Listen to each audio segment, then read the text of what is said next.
Welcome to The Cynical Developer, the podcast that helps you to improve your development knowledge and career through explaining the latest and greatest in development technology and providing you with what you need to succeed as a developer.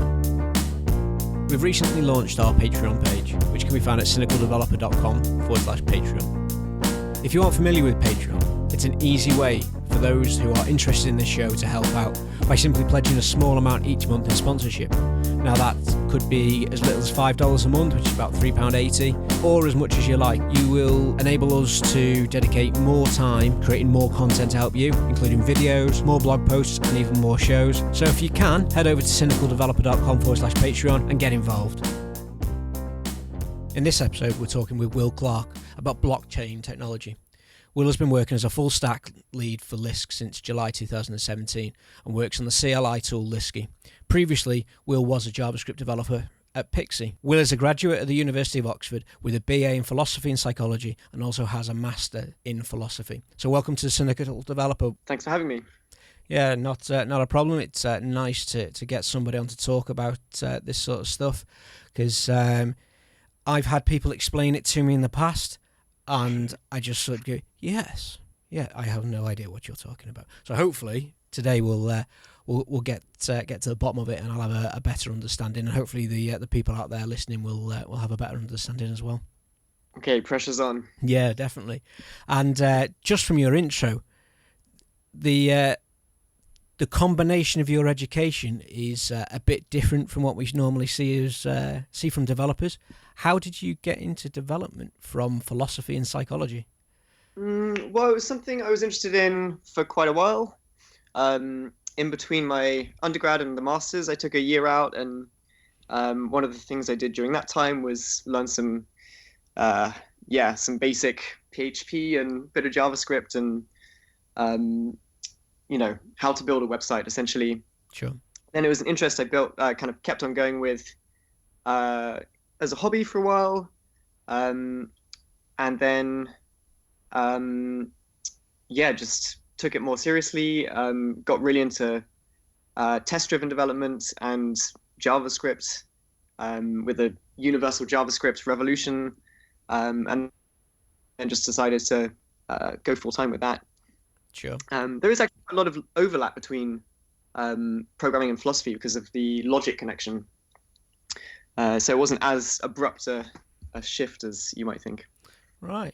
I think there might be another show in that because that's quite interesting. Because I'd like to learn a little bit more about that. But anyway, we're here today to talk about blockchain technology and cryptocurrency, which is all the rage, and everyone out there is making millions. And if you're not involved now, you've probably missed the boat, and you're not going to make the millions and billions that everyone else is. But we still need to know what it is. So let's kick off with the first question of what is blockchain technology? Okay, so just to preface this, it's still a very young field. And so there's a lot of things that are yet to be kind of fully crystallized, fully formalized. And there are a lot of different blockchain projects. So it's probably whatever explanation I give is going to be based on what's normally the case. But there could be a lot of exceptions if you find some weird project out there. But essentially, okay, a blockchain is a kind of database. And it's one that's append only, but otherwise immutable. So you can add new information on the end of the blockchain, but you can't change what's already in it.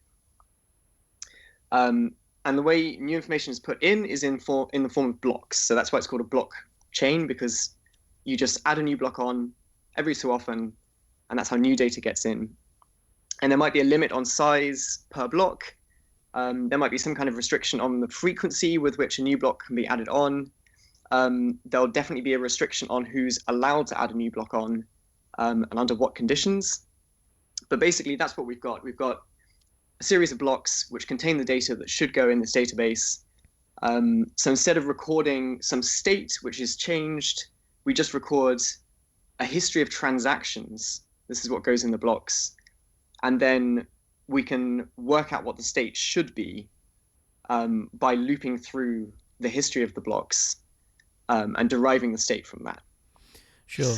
So I guess one example could be, we'll stay with currency, is a bank account. Is that your transactions in your bank account, money in, money out, are those blocks. And Right. rather than conventionally in a relational database, you might have the cynical developer bank account and a decimal value that just says says what the value is of the bank account, how much money is sat in there. But if you were to do it with blockchain, you would actually start off with 0, and then you would have all those different transactions, and every time you wanted to see how much was in the account or not in the account, you would run through that chain of history, those blocks, and that would give you the answer. Yeah, I mean, to qualify that, you don't necessarily have to run through it every single time. Like, for performance reasons, you can store caches so that you can rely on some state, much like a traditional relational database. But the source of truth ultimately is that list of transactions, the history, where what's in the history can't be changed later. Yeah. But then this is actually quite an old model. If you are familiar with event sourcing, Yep. you're probably thinking like, okay, this is just, we've had these for years. Why are we calling this blockchain now? So the bit that is important for blockchain is that the nodes, the people who are keeping a record of the database or this history of transactions of blocks, they don't have to trust each other. So normally if you're storing stuff in a database, you might have replication, you might have different nodes storing the data all together. But normally, if you're in a company, for example, all those nodes trust each other. And if one of them's saying, hey, this is what's in the database, the other ones are like, okay, that's what's in the database. Or there might be some kind of hierarchy or something like that. But with a blockchain, you have different people who might have different motives. They might be trying to scam each other or defraud each other or whatever. And so without trusting each other, we use this immutability, we use some consensus algorithm so that everybody, without trusting each other, can trust the data that they receive. Sure. So there's some sort of security model around that to try and stop people from tampering with previous blocks. Yeah, but also, so it's not a free for all, right? Where anybody can add new information on the end. Because if that was the case, you could just flood the network with new transactions, new blocks, and then you'd be able to have an attack where just nobody can do anything with this data because there's too much. So there are some kind of cryptographically enforced restrictions on who gets to add a new block on. And then there is a set of rules where anybody who knows what the protocol is can see when somebody's trying to put an invalid block onto the end. And so you can say, okay, that's not valid, so that doesn't go into my history. And then there are also situations where there might be multiple valid blocks competing for the same slot. And you need a way to decide between those as well. Okay, so you have a security model that says you can add to it, I can add to it, but Jeff down the road can't add to it. Who dictates that? Where is that security model stored? Where is that looked after? Right. So this depends very much on the particular project that we're interested in. So Bitcoin, for example, has a model called proof of work. So anyone can add a new block on the end as long as they have a pre-image. So they've got some inputs to a hash function, which combined with some predetermined value hashes to an output which is below a certain value. And so this is a problem. This is a problem that is very difficult to solve. And the best way we think we have to solve this problem is to just brute force it, try lots of random inputs, and then the first person who gets an input which gives a valid output, they have the right to add a new block onto the end. And anyone can very easily verify, okay, this hashes to this output, and that's the right kind of output. So they earn the right to do that. But they've still, by providing this input, they've proved that they've done some work in brute forcing this requirement. Sure, and that's what is known as Bitcoin mining, is it? Exactly, that's what mining is. Right. Okay. Just putting electricity in and getting, hash input-output pairs out. Okay. So I've heard about public and private blockchains. Are these different to each other? How do they differ if they are? So fundamentally, it's the same kind of idea, but with a public one, anyone can join. Typically, they're open source projects like Bitcoin or Lisk. You can just download some software, modify it if you want for your own purposes, and then join the network. It's all open. Everybody communicates with everyone. Maybe you've got some, restrictions if somebody's giving you too many requests or something like that. But in general, just everybody's welcome to the network. But these properties of immutability and being trustless, these are also useful in more restricted contexts. So you might have a small network of actors who don't necessarily trust each other, but don't want to extend the network beyond a small set of parties. So an example would be a banking network where you have some big banks who want to trade with each other. They don't want to give each other an advantage, but they don't also want to let just any random smaller financial institution or individual into their network. Or you might have a kind of set of businesses who have set up some kind of trading relationship. So they use a private blockchain, to communicate with each other. Right. Okay. Just jumping back to when we talked about the Bitcoin mining, that you mine to work out this hash, and then once you've got this hash, you can add a block onto the end of the chain. What goes in that block? Is there anything in particular in there, or again, is that dependent on what it's being used for?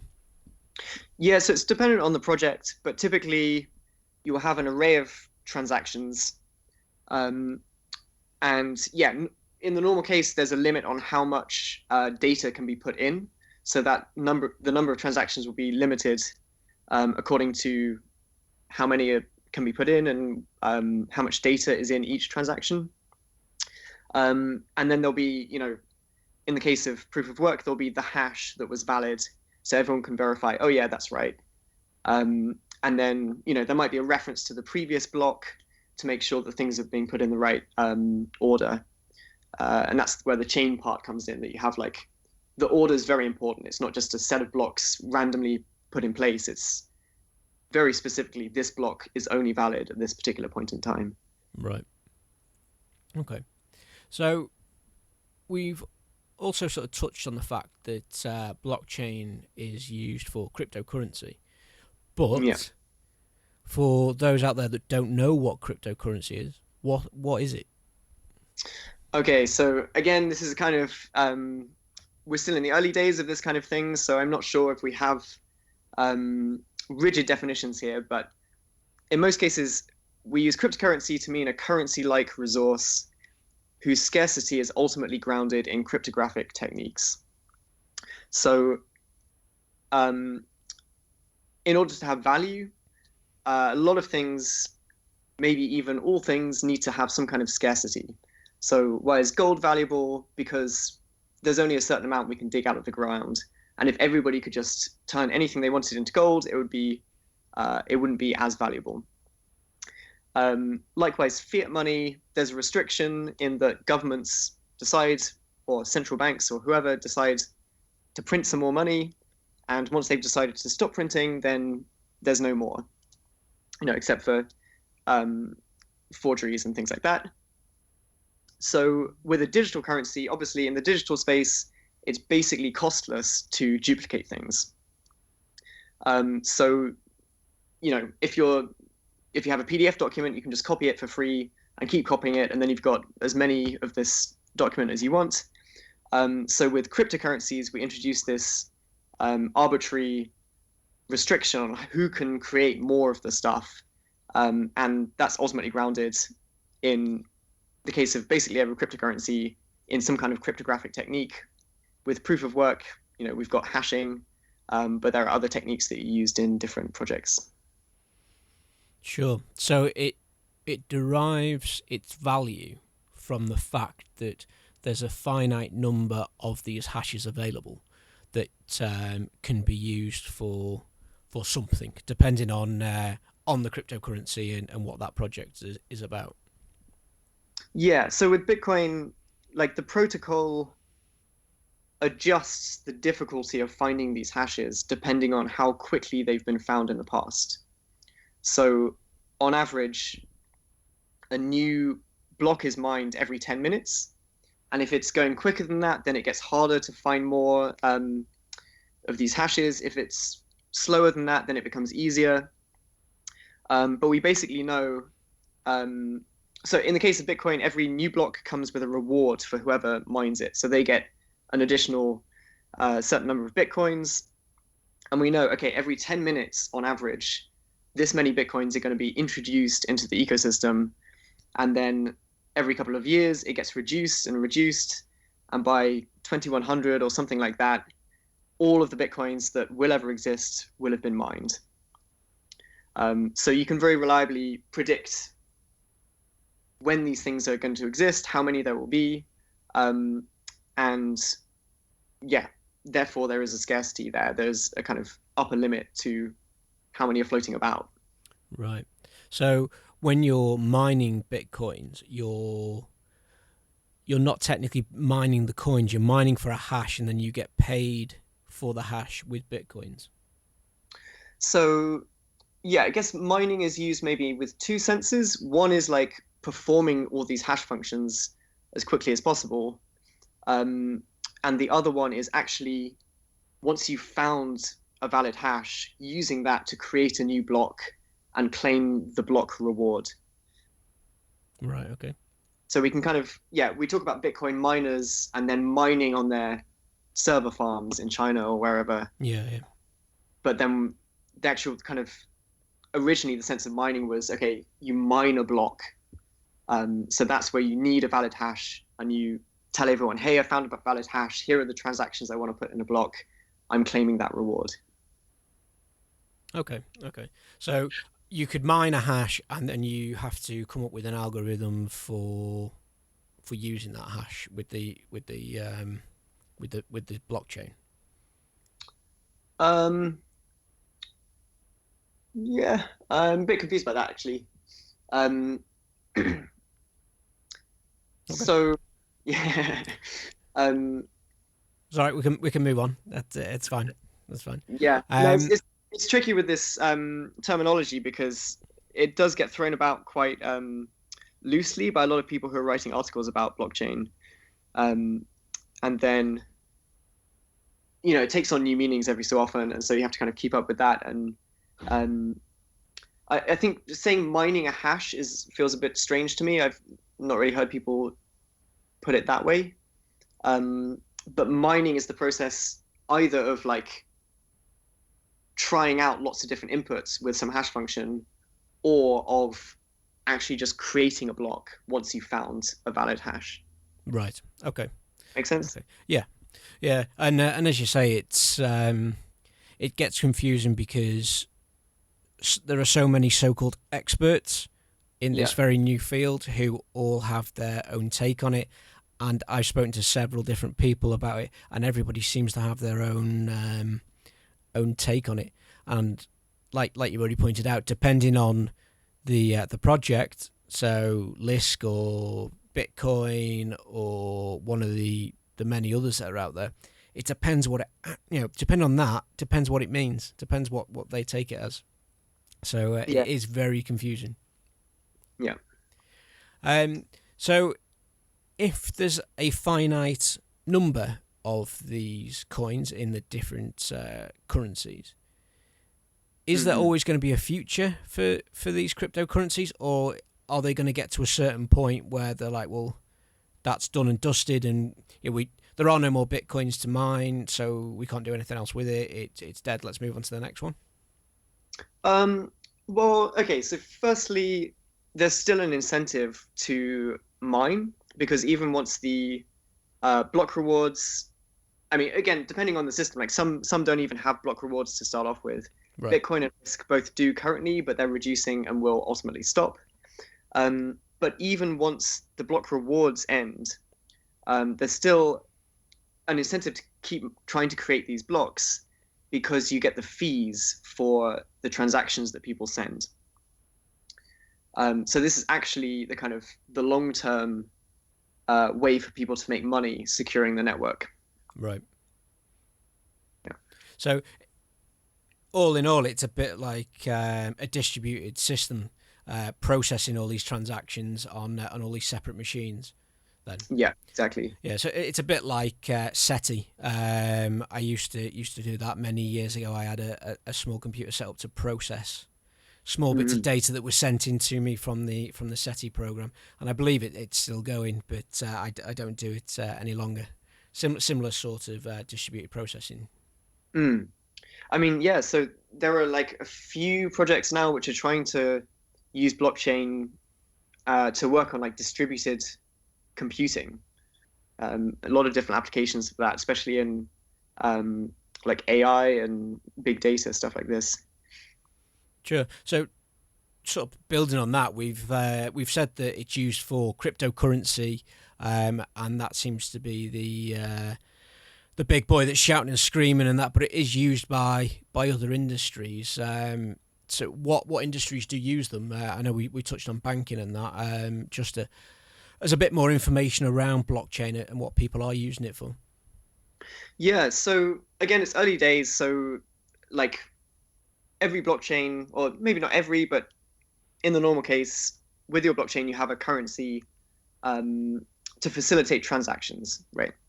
Okay. Uh, so the obvious use case is finance. There are a lot of, yeah, banks are looking into this a lot. Also governments and central banks, stuff like that. Um, but one of the benefits of blockchains in general is that they prevent a certain kind of fraud because of this immutability property, because everyone can verify what's supposed to be there.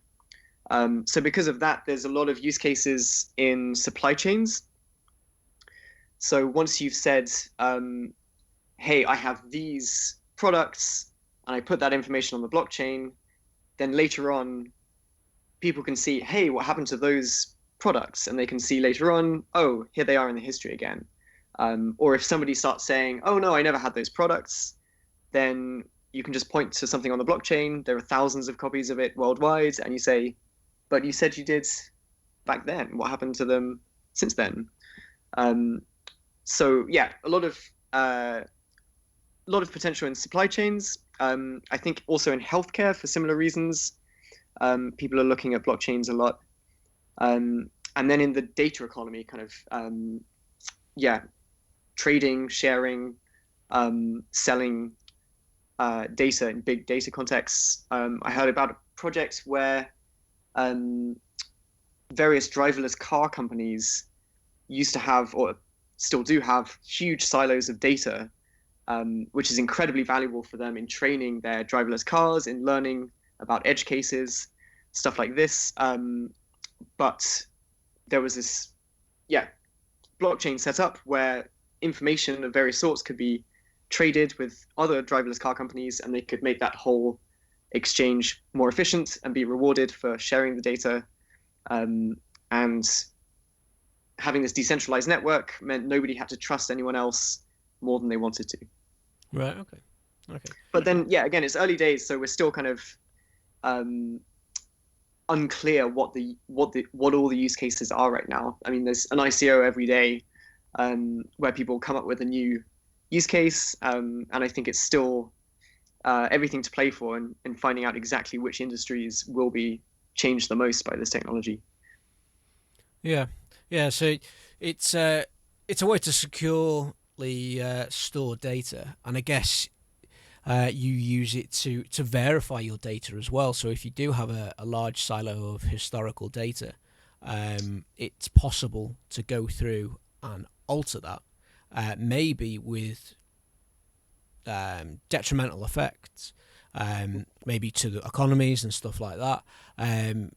But what you could actually do with these blockchains is that you could go back and you could say, well, actually, this is what my data looked like at that point. Yeah. And you'd be able to say, well, my data that I've currently got in this other system is now invalid, it's wrong, it's malformed, it's screwed up or whatever. I can actually take the data that's in the blockchain and go, well, there, I've got it back. Yeah. A similar thing, I don't know if you've seen the TV series Mr. Robot, where he destroys Evil Corp's data. They could have used this blockchain technology to save all their data and get it all back after it was destroyed. That's a big spoiler for everybody that hasn't seen it as well, I guess. Yeah. I mean, I feel like that solution is basically just replication, right? And you can do that without a decentralized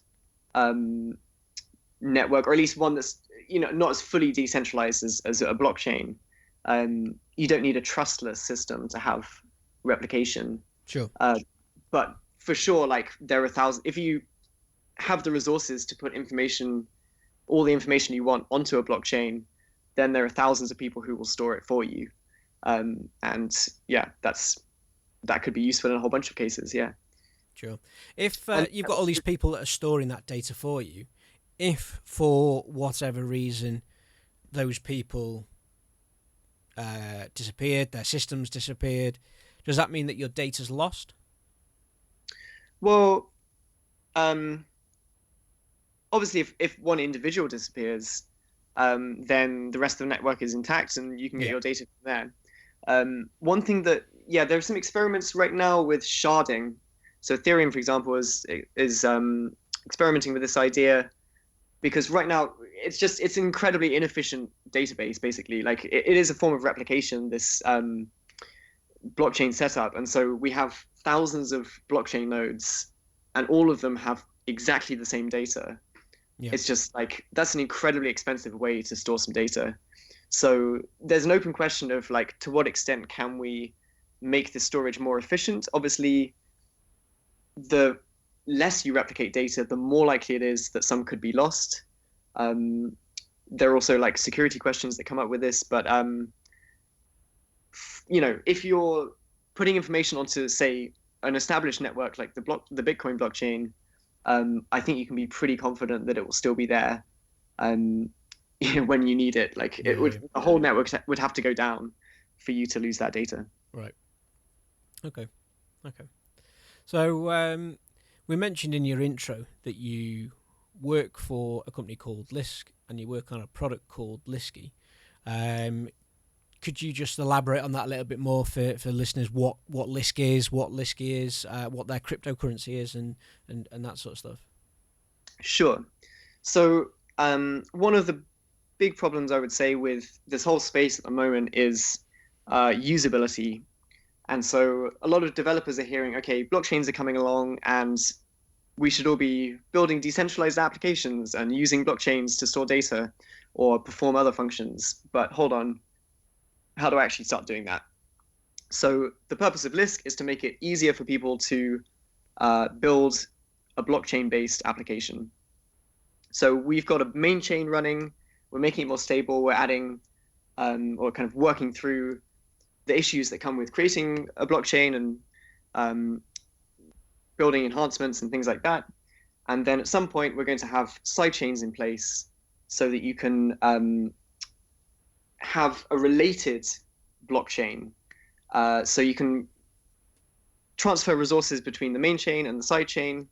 And then we'll provide a bunch of tools to make it as easy as possible to get started with a sidechain, with a blockchain, so you can have a decentralized application. We're using JavaScript for the whole project for a number of reasons, one of which is it's got a great open source community. Also, it's a very popular language. And it's also, as we know, it's the only language in the browser, so we can have universal JavaScript. And actually, with the diverse range of products you get with a blockchain project, that's extremely useful to just be able to reuse functionality in whichever application requires it. So one of our, we basically have an NPM library, Lisk.js, which has a whole bunch of functionality to do with transactions, cryptography, the API of the nodes, constants, things like that. And that can be used in browsers, in other applications. And one of the places we use it is which is a command line tool.